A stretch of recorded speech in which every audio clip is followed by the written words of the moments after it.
Hey everybody, it's your man Type coming to you with another true spook story. Now before I begin, I'm going to ask that you subscribe to the channel, like this video, and if you want to hear the complete version, go over to my Patreon account. The account link will be in the description below this video. Now without any further ado, this story is going to take place in Orlando, Florida, during the year 1998 through 1999. At that time, I'm sitting up there about, 19 years old, 18, 19 years old. So there was this guy by the name of Blue. Now, everybody knew Blue had been to the military. He had came back from the military, special forces. He was some kind of, butt ass kicker when it came down to the Green Berets, Army Ranger, that type of stuff. We knew he knew his shit. Now, Blue, he was the guy that always was quiet around the neighborhood. He never really got into the chicks around there. He was, just a solitary army dude lived by himself. Well, because he was a former military cat, he had started work. I mean, he had got an apartment in Lake Garden, which is now Ivy on the Lakes. So now Blue was just, and his real name was Bruce, but Blue was their man, and Blue used to just come out. He'll read his paper on the stairs, drink his coffee. He'll jog around the complex. So we never bothered Blue. I was too busy selling dope at the store, or trying to prove off on a little chick girlfriend I had just started screwing myself. So Blue used to always walk past, and Blue used to be like, "Hey, tight, what it is, man?" I like, what it is, Blue. Trying to be cool, but at the same time, we was all terrified of Blue because nobody knew nothing about Blue. He didn't have no girlfriend. He didn't argue with nobody. He always spoke. He was always in the fitness, exercising. He'll walk to the stove, get his beer, and he'll go back to his place, sit on the porch. Sometimes you'll hear him playing this old James Brown, his old time music. One song I remember him, "Give me the beat, boy, and free my soul. I want to get lost in your rock and roll." That song, I think that's Leonard Skinner. Well, he used to jam that song back to back. So we'll be out there, on the green tank in the back of the project, listening to Blue jams and shit. And sometimes he'll put on some slow ballads, LTD, and all that stuff. So I had my little friend, I had Uncle with me, so we back there jamming off his shit. I'm trying to get some puss from him. So one night, me and R back there, it's about 9:30 at night. It was cold too, like around October, November. It was cold. I remember it was brisk back then. So I had gave her my coat. I had a feline jacket, feline jacket, feline shoes. I was a fly motherfucker back then, y'all. It is what it is. So, I'm trying to get with her. So I give her my jacket, trying to be all romantic and chivalrous. And so me and her sitting back there in the cut, I'm trying to fuck her outside. It just is what it is. So we in the shadow by the green tank behind the cut back there behind the fence line. So all of a sudden we see Blue like run out the house, and he drove a Corvette. We see Blue like run out the house real quick. And if you know Blue, he was always slow walking, easy going. He never ran unless he was exercising, but this time he ran out and he was kind of frantic. So he rushed out the house. He didn't even lock his door. I heard him close the door, but I ain't hear no keys locked. None of that there. So he rushed out the door. He hopped in the Corvette. He peeled off. So we back there. We like, damn, man. I say, damn, Blue didn't lock his door. Back then there wasn't no video surveillance camera. And I say he took off real quick, so he had something to do. Let's go on Blue shit. So she was like, okay, you go in. You just tell me what you see, and I'll be the lookout, and I stand right here at the corner. So if I see his Corvette, like, I just knock on the door, and you could just run out and, cool. So me and Arden got it together. We done made a deal that we going off and Blue shit. Me personally, I was going in there to steal a gun or something. I'm 18, gang banging and shit. He former military cat. I know he had some heat around that bitch. So hell, let me just look around. I steal a gun or some shit. Now that nigga with me some fire. So he take off. He didn't lock his door. So right on cue, He called last. We come from behind the building. We walk off in the motherfucker. We go in there, and this motherfucker had his house fixed up with the red light in there. So I walk in the living room. I see the red light bulb, like his house was red. So I say, oh, okay, he into the spiritual. I'm not thinking nothing about it. So I go to the kitchen. He had everything all lined up nice and neat, spices, shit, organized, canned goods all facing the front, all that stuff there. So I say, okay, let's explore some more. So I'm going around, I flick on the bathroom light real quick. Bathroom all clean, tidy, smelling like, common and toilet bowl with a little potpourri. The man knew how to live. So I said, let me make my way to the first bedroom because he had a 3-bedroom. Didn't think nothing about it now. Just him in that house, in the apartment. Didn't think nothing about it. So I go to the first bedroom, which is directly across from first bedroom directly across from the bathroom. So I go in there, I push the knob real slow because I say this bitch military, he may have some booby trap. So push the door well so, open the door up, click on the light. It was all set up like a kid's room, like a boy kid room, nice, neat, everything precious. I ain't walk in. So, I said, okay, close that motherfucker back. I went into the third room. That room was all fixed up, sort of like a meditation room and just a chill room, record player. That's where the music was coming from. So then I go into his room. So when I turned the knob to go into his room, the doorknob was real cold, people.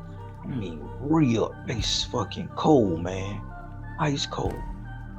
I said, damn, he must have that dew blowing. I said, that AC cold in that bitch, how he live? So, I turned the knob and I just ease off in that motherfucker. When I ease off in the bitch, I knew not to turn on the light, because where his apartment was made, even if he come from the road, he can see his apartment light on because we would go to the store and we can look past the gate and see his apartment. So I knew not to turn on the light, but just so happened, the blinds he had up was kind of cracked, so the moonlight was shining in the bit. So I was able to see what was going on. So the moonlight shining in there, and I'm looking around. The door cold, it's freezing just in his room. Now he didn't have no wall unit or nothing. It was just ice cold in his room. So I say, okay, there go his dresser. So I go to his nightstand. I slide the drawer out real easy. Okay, ain't nothing in there but some dollars and quarters. I ain't gonna take his money. I go to the other nightstand, ease it out. You know what I'm saying? I ain't see nothing in there but a little army knife, little bowie knife, little army decals and shit. Didn't think nothing of it. So I said, let me go look in the closet. Maybe he got a shoebox in the closet, something like that. And I'm like, oh yeah, I know this bitch got me. I'm itching, but I'm so fucking cold, right? I'm so cold. So when I went up there to the closet, kind of like opened the closet real easy, cause again, I didn't think nothing would fall here. I know somebody been in there, so I eased the bitch and I'm making sure nothing shift or nothing like that. Cause if I heard any shift or slide, I'm just gonna close it back and get the fuck out of there. So nothing failed. I opened the closet. When I opened the closet, I saw like a prime code cell phone, like an old ass cell phone from what we got today.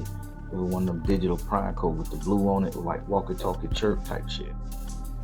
And I saw like 6 of them bitches. I say, damn, this nigga must be weird. He got 6 phones. Didn't think nothing of it. So I said, let me take one of these motherfucking phones, man. So I took like oldest phone that wasn't lit up. It was a phone that didn't have the bitch wasn't even on, y'all. It wasn't even on. I took that phone and I left like 5 or 6, 7 other phone that was lit. So I was thinking cause they was all in like a little box or some shit. So I'm like, since this one ain't on, he ain't gonna know. So I was gonna turn on the bitch and use it to play video games, and use it just for a chirp. Put ID in that bitch. Nextel, that's what it was. I was gonna use the bitch for a chirp. So I eased out that bitch. I got out the house and I said, hey, Renard, I said, guess what I got? I said, I got a phone from it. I said, now we can use this bitch as a chirp. I said, put your girl number in here, the chirp her ass. So, we go home, we plug that bitch up, we charge it. Who this? So she just kept on sitting up there. Oh yeah, this is tight new phone. If you want to reach me, you can chirp him, and I'll be with him. I'm with him 90% of the time. Shit, like, okay, cool, cool. So it's like 2 days pass. We kind of walking back there, like as a couple, just chilling. So we see Blue, and we wave at Blue, looking to gauge a reaction out the cat to see, like, hey man, what's going on? Is Blue gonna trip? Is Blue gonna say something? Is Blue gonna be like, hey, y'all kids seen anybody in my house or something? But Blue never said nothing. So Blue never said nothing. He never let on that something was missing or nothing. So we thought we got away with pure D motherfucking robbery. I said, yeah, we got it. So we chirping the fuck out of it. I done gave everybody the chirp. Everybody the chirp. R got the chirp. Homeboy from cross town got the chirp. The Hindus got the chirp. We chirping our ass off, but I never made a phone call with it. But one day, I think I was over there I was over there in Orange Center. I was over there in Orange Center finna go play sandlot football. They had the Turkey Bowl, some shit like that. So I'm finna go over there and play sandlot football, Turkey Bowl type shit. I going over there and I got the phone on me and I'm riding my little bike at the time and shit. And I'm like, damn. So I hear the phone ring. The bitch ain't never rung. I done had the motherfucking phone for like 2-3 months. I done had the phone for 2-3 months. So when the phone rang, I ain't thinking it's Blue, y'all, cause Blue ain't never mentioned it. It was an old phone. So yeah, I picked the bitch up, but I say, let me change my voice and answer it like with authority. I say, yeah, what's up? Yeah. He say, hey, I'm gonna need you to come to the spot. The dude, he said, this is the dude on the phone. He had a kind of like a Russian accent, so I wanna hope I could get it right. I'm gonna need you to come to the spot. I say, yeah, the spot, yeah. I say, what's in it for me to come to the spot? I'm trying to talk hard. My voice wasn't this deep, y'all. I had real sensitive ass kid voice. So he said, you know the spot. CU7. Don't fuck with me. Phone ended. So I'm like, damn. So I go there and I play sandlot football. I lead a sandlot football game around by 1. So now I'm like, I go to grandma and I say, grandma, I did something bad. Grandma say, what you done did now, boy? Damn, you just keep fucking up. I say, no, grandma, it ain't like no magic shit. I say I just did something bad. I say I stole something. What the fuck you stealing for? We don't steal. We killers. We ain't thieves. I say, I understand, grandma. I say, but I stole. And she said, what you stole, boy? What you stole? I'll take it back to him. Who you stole it from? I'll just say I found it on the road and Spirit told me it was for them. I say, I stole it from Blue, from the back of the project. People, grandma looked at me like I ain't have no motherfucking sense in the world. Grandma say what? I say, yeah, grandma. I say, Blue left his door open and I was chilling back there. So I walked around his house and I looked in his closet. I saw an old cell phone that wasn't used. It was older than all the other one. So I took it and for the past 3 months, I've been chirping off of it. But it rung this morning while I was headed to the Sandlot football at Orange Center. And they told me, they said on the other phone that Blue need to be there. He know the spot and the dude ended the call with don't fuck with him. Grandma said, oh boy, you done fucked up. What she like, she couldn't complete her sentence. She like, now this is the shit that I'm telling you. You say, you my good boy. You don't steal. She say, I know our family ain't shit, but one thing we ain't gonna do is steal from you. And don't you ever steal it. Don't you ever do this shit again. I gotta figure out how to fix this. She say, sit down over there yonder in that chair. And I'm finna go in this room and pray on this, read this Bible. So before I let grandma go to the room, I'm like, damn, this bitch got grandma shook up. This grandmama bitch, we're family of hitters, uncle, bro. Our family wasn't really afraid of shit, So we like, damn, grandma was like, she didn't even want none of the beef with this cat. So we like, okay. So she said, grandma, so what's so rough about this cat? I said, he a warlock or something? She's like, no, it ain't a fucking fact about the magic, boy. She say some people you just don't fuck with. Some people are put here to ease the tension between black and white, interdimensional beings, and aliens. I say, what? I say, alien, interdimensional being. She say, that's so fucking far-fetched to your stupid ass. I say, nah, I get it, grandma. I say, I get we deal with demons and ancestors and shit. She said, well, I'm not talking about an ancestor. I'm talking about interdimensional beings. These motherfuckers got need a way to contact him. And you took his interdimensional conversation pack. I said, oh. He said, I'm going in here to pray. You stay your ass right there and you don't go nowhere. So people, I'm sitting up here like terrified because grandma just saying this man, this ex-war veteran, this military nigga that didn't fuck with nobody, capable of wiping out a whole damn army platoon if he want to. And in my mind, I just took his goddamn, I just took his spirit communicator, his divot fucking box, his static talker, whatever the fuck. So I sat there for like hours, man, and now it's about 4, 5 in the afternoon. The man told him be there at 7 o'clock. The Russian cat told, Blue, he need to be there at 7 o'clock. The grandma come out the room and grandma done put on some nice clothes. She got on her lids Claiborne, so she's smelling good. She got on her her pantsuit, her blue pantsuit with a white blouse and her Clarks. And I say, oh shit, she finna go back here. And I say, this is what grandma do to cut the deal. So she get in the Buick and she drive back there to the other side of Lake Mangon. We in the first cluster on the left, so she drive all the way back there. So just like she pull up there and she see Blue sitting on the porch and he just smiling, he waving, he reading his little book, sitting on, listening to his music, drinking his little coffee or liquor, whatever the fuck was in that cup. And grandma walked up to him and she say, hey, big guy, come here. He like, hey, how you doing, madam? He said, big guy, I got a question. Are you missing anything? I'm like, no, I'm okay. I don't want no wife, no girlfriend. He was on that level. I'm gonna say, no, big guy, because I got to tell you something. Something was taken from you, and I think you really need to know what it is. Because you have to be somewhere within 2 hours. And I want to make sure you get it. And I don't want nothing bad to happen to you, if something bad gonna happen to you at all. Now I know you talk to spirits. Get this. She said, I know you talk to spirits. I could smell it on you, I could see it on you. She said, oh yeah? He said, what spirit I talk to? He said, I know right now you're dealing with them damn Russians. The one that run that subway over there off of Kaylee. Because my grandbaby worked there.